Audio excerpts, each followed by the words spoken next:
My name's Annwyn Avalon, and I am the author of Water Witchcraft, Magic and Lore from the Celtic Tradition. And I would actually like to talk to you today a little bit about my origin story. Now I'm going to start actually with talking about my time as a priestess, or the time where I was becoming a priestess. So about a decade or more ago, when I began my esoteric studies intensely, and I was seeking training, the word witch and priestess were often used synonymously. There weren't as many people out there using the word priestess unless you were initiated into Wicca. Now, that's not 100% true for everybody, but things are a lot different now than they were way back then. And so when I was initiated into Wicca, I was initiated as a witch and a priestess. And so for me, for a very long time, the words were used synonymously. However, things have kind of changed in the last 10 years, and there's a lot more people that are called to priestess work, and they have found the priestess work through other avenues. And so I have started to use priestess as a term that kind of describes my work with the water and in service to the water and the water spirits. I serve, different goddesses, and they are water goddesses, as well as some of the water nymphs and local spirits. So when I was, like I said, when I was initiated as both. But over time, my work as a priestess has evolved, and it's very much in service too. And it's less about my own magical practice and less about witchcraft and witchery. And so even though I have always been a water witch and water priestess, I use the terms just a little bit differently. One to describe more of that magical practice, where the other describes a lot more devotional practice towards the water and the water spirits. So, starting at the beginning, when I was about 3, my family moved to Florida. And I was lucky enough to grow up in a coastal town, very close to the beach. I spent a lot of time at the beach, just playing in the water, soaking in the sun, playing in the waves. I was very much a water baby. I was born as a Cancer with a Pisces moon, and I was Capricorn rising. And so Capricorn is represented by the water goat. So there's a tiny bit of water element there as well. So I was a very watery person, and I was living in a very watery place. And there were not sacred springs, but there were springs everywhere in Florida as well. And so I would spend a lot of time there visiting, playing in the waters, Blue Springs, Rock Springs, so many other springs that I cannot remember. We also lived in a house that happened to back up to a wetland preserve or swamp. And so I didn't spend a lot of time as a child putting on makeup or playing video games. I spent my time in the swamp, catching snakes in jars, pulling flowers and hanging them. Like, I had no idea what I was doing, but I was just in my element, just really connecting with the land. Now, about the same time that we were living in that house, we took a trip to Rock Springs. And I was having a particularly funky day, and I was crying, and I was really upset, and I remember diving into the water, and the water was taking me, and there's a really quick, narrow part of this particular spring that you can kind of zip down. And so I was doing this, and my foot hit a rock. Right about there on my foot. I'm not gonna pull my foot up and show it to you, but just about right here. And I still have that scar today. If you look, it's a tiny little triangle. And my foot was punctured. I didn't know what this meant, but I thought the scar was cool. Later, of course, through esoteric studies, I find that oftentimes you're marked. And for me, that was a mark. The triskel, the 3-pointed triangle knot, has been a very big part of my life as well. And so there's a connection there that I didn't make until much, much later. So here I am, this young girl, 10, 12, 13, playing in the swamps, spending her time at the springs, and we move. We move to Arizona, and I start a pretty rough point in my life where I went through a lot of trauma, a lot of heartache, a lot of not understanding things. And I was very naive. as a young person, and so I didn't understand a lot of what was going on with life. But you know, I was very young, and like you are when you're young, you know everything, even though I didn't. So I spent a lot of time there. I went to high school in Arizona, and it was awful.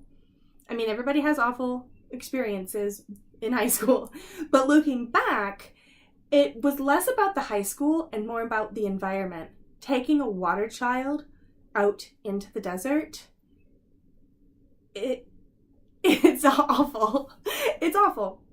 So I ended up moving when I graduated high school to Northern Arizona University, and I studied art. And while I was there, I was surrounded by water. There's a lake up there. Sedona is 30 minutes south. And so I would visit Sedona. There is a sacred spring to the First Nations called Montezuma's Well. I visited there. And so I lived there for on and off for several years. And time ticked, and off I went into adulthood. And I got married in a coastal town back on the East Coast. I was married on the beach in a lovely little town called Emerald Isle in North Carolina. And I had my son in the coastal town of Wilmington. And so again, there's just tons of water energy. Now, my husband at the time, we were transferred to Japan. And so we lived in Okinawa, Japan for about 3 years.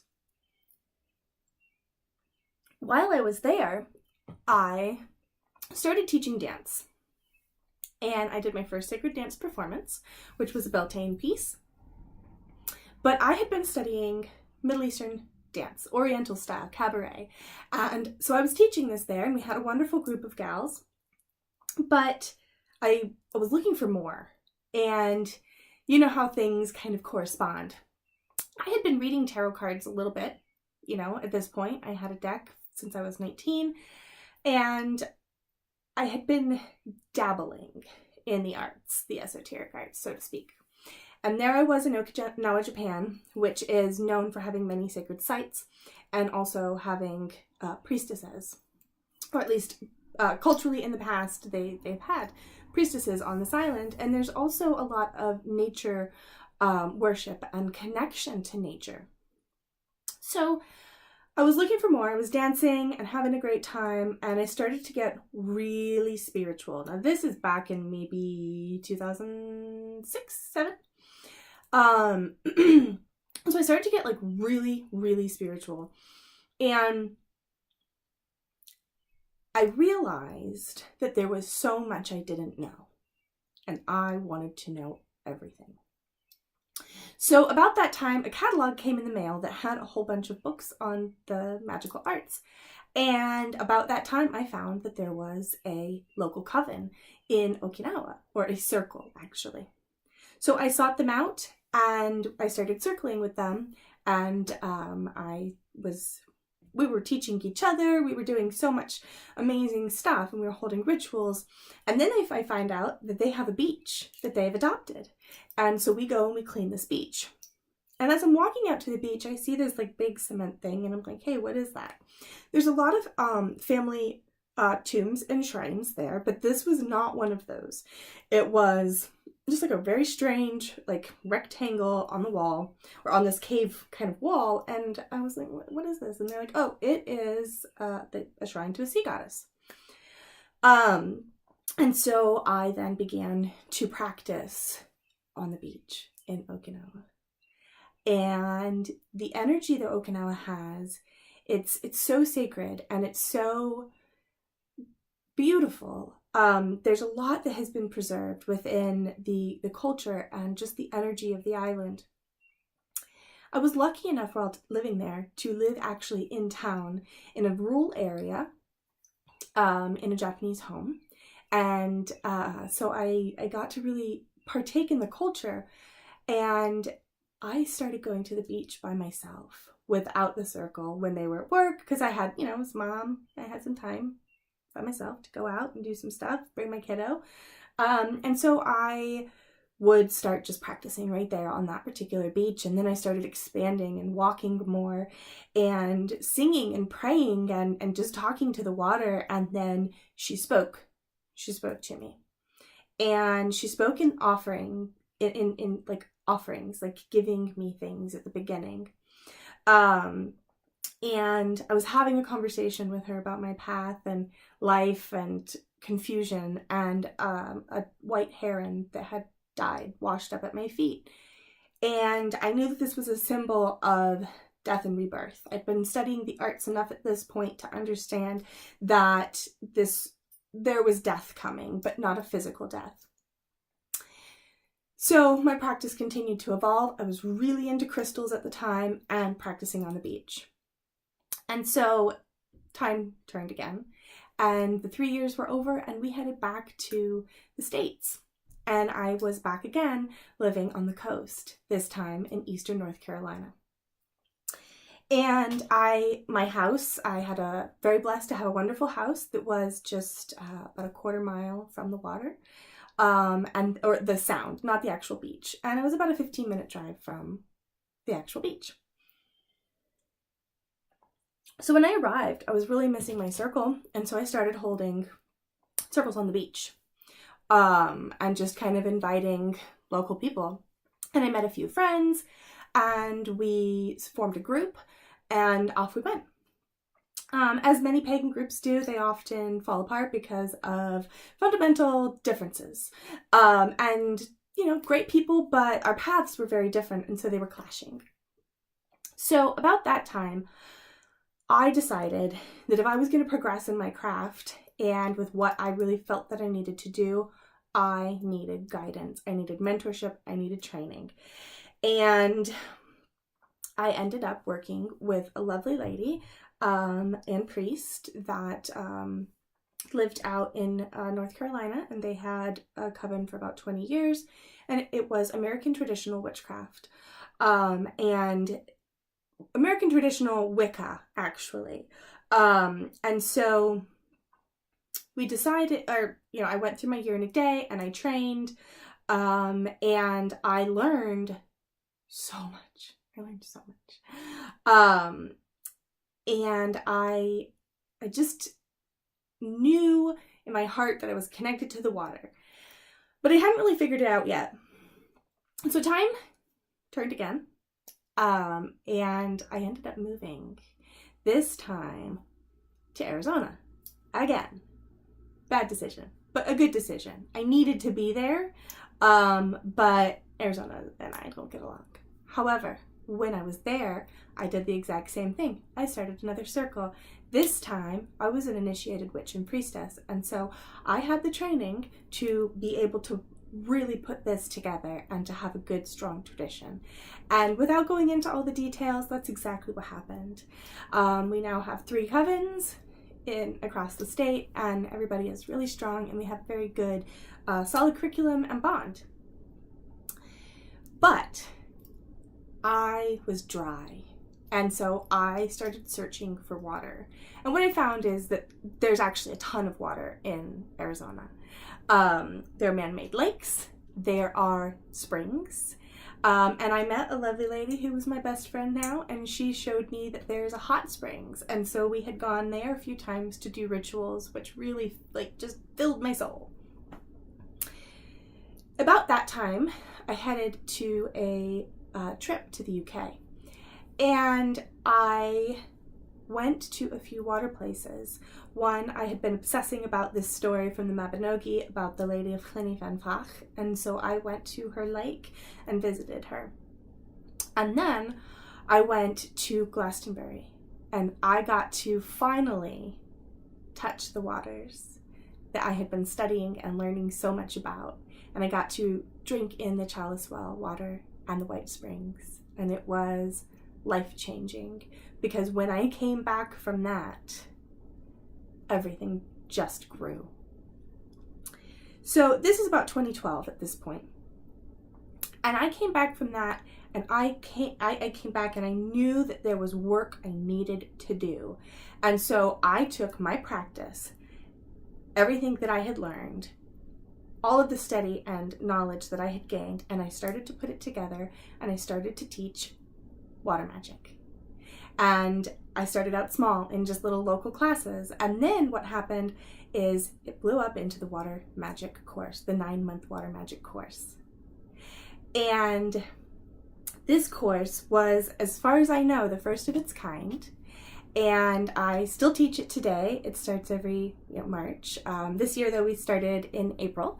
So I run this course every year, and there's tons of information on the website. And I believe that the first year was 2013, though I can't remember off the top of my head. So I believe that was the first year that I ran the course, and then I've been running it ever since. But 2015 came, and I moved again. And this time it was to Oregon. But before I tell you about Oregon, I'm going to finish up my story with Arizona. So what I learned in Arizona is that our water is precious and it's scarce. And about this time, like things started like really getting political with water. And I knew that there was a need. If I had been wanting water magic and water witchery and water priestess practices, other people wanted it. And so the 9-month course was created and launched, and we've had many students now, a variety of different people from all over the world that have taken it and gone back out into their communities and taken this work and expanded it into their own practice and their own communities. And that's exactly what I wanted from it, is to spread the water, to really spread it and to get people to start paying attention and to start practicing, because we need to practice, right? So about 2015 came, and I decided that, well, I didn't decide. My family decided that it was time to move. And I was very grateful to leave Arizona. It was difficult for me, even though I was making a good situation out of a difficult one. And I made so many good friends and family, like witch family, that it's really hard to say like negative things about it, because while the climate was harsh and I didn't enjoy the energy of the local environment, I met my soul witches, my soul people there. And there were water witches there too. And we were studying together and circling together and just doing all these amazing things. And then 2015 came and we moved. And we ended up in Oregon. So I'm going to stop here. This is going to be part 1. I didn't want to make these videos really long, so you didn't have to listen to these for an hour. So this is part 1, Florida to Okinawa and back. And then the next one, I'm going to be talking about Oregon and my work here and what I'm doing now and how my water practice has expanded. See you next time. Bye-bye.